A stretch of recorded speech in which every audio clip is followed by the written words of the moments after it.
Hello friends, welcome to Creative Medicine. In this lecture, we will learn about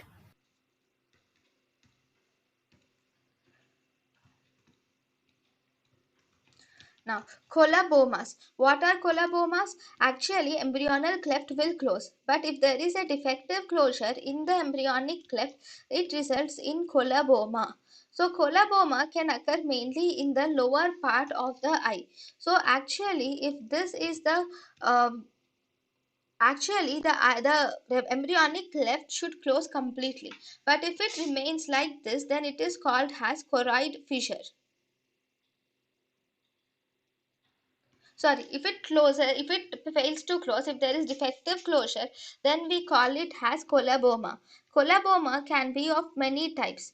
One, we have iris coloboma, where there is there is problem in the iris, or there is defective iris should be complete like this, but there is defective iris in the lower part. Similarly, we can have a eyelid coloboma where the lid is defective.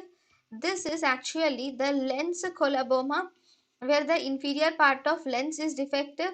Similarly, here the choroid is defective, so this is choroid coloboma.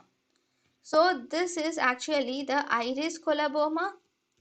Then we have eyelid coloboma. Then we have lens coloboma. And then we have choroid coloboma.